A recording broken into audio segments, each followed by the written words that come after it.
Hey everyone, it's September 9th, and that means that if today's your birthday, you share it with Dutch serial killer Maria Catherina Swanenburg, known as Good Maria, who murdered at least 27, but perhaps as many as 90 victims. And that is her right up there. Swanenburg was born in the Netherlands in 1839, one of a dozen children of which only 5 survived to adulthood.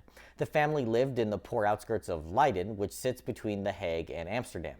As soon as she was old enough, she took to work tending to sick persons in her town, including running errands, bathing them, and performing housework. This earned her the nickname Good Maria, though it seems like a poor choice considering what she was to become. She had 2 daughters who died at a young age, after which she married a man in 1868 with whom she had multiple children. Beginning in 1880, she started poisoning those with whom she had close contact, often taking out insurance policies on them beforehand. Her first victim was her own mother, and shortly thereafter killed her father as well. This let her inherit their meager estate and began a poisoning spree that would involve hundreds of victims.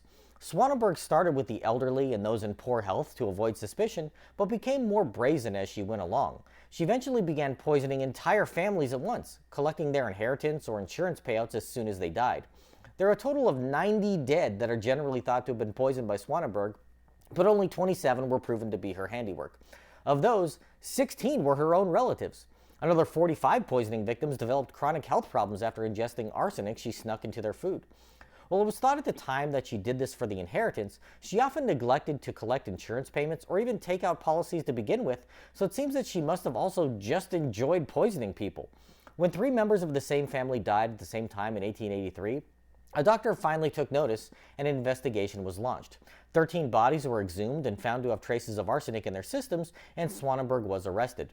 At her trial, the prosecution stated, "The prisoner is a pale and ugly woman with no expression of intelligence. At the close of the evidence today, the prisoner, who at first strenuously denied the crimes with which she was charged, confessed the facts which formed the subject of the prosecution, but she denies that she had any pecuniary motive, and it is thought that she may have committed these atrocious crimes when intoxicated."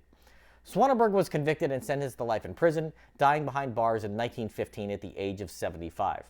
Her case led to changes in Dutch law, with restrictions placed on who could buy arsenic and who could take out insurance policies on persons to whom they aren't related. Imagine that, a government taking action to try and prevent future murders. I wonder what that's like. If this is your birthday, I hope you have a great day. Leave me a comment so I can wish you a happy birthday. If you know someone whose birthday it is today, send them this video so they can find out all about their birthday twin. And to Maria Catherina Swanenburg, I say, happy birthday, you bastard.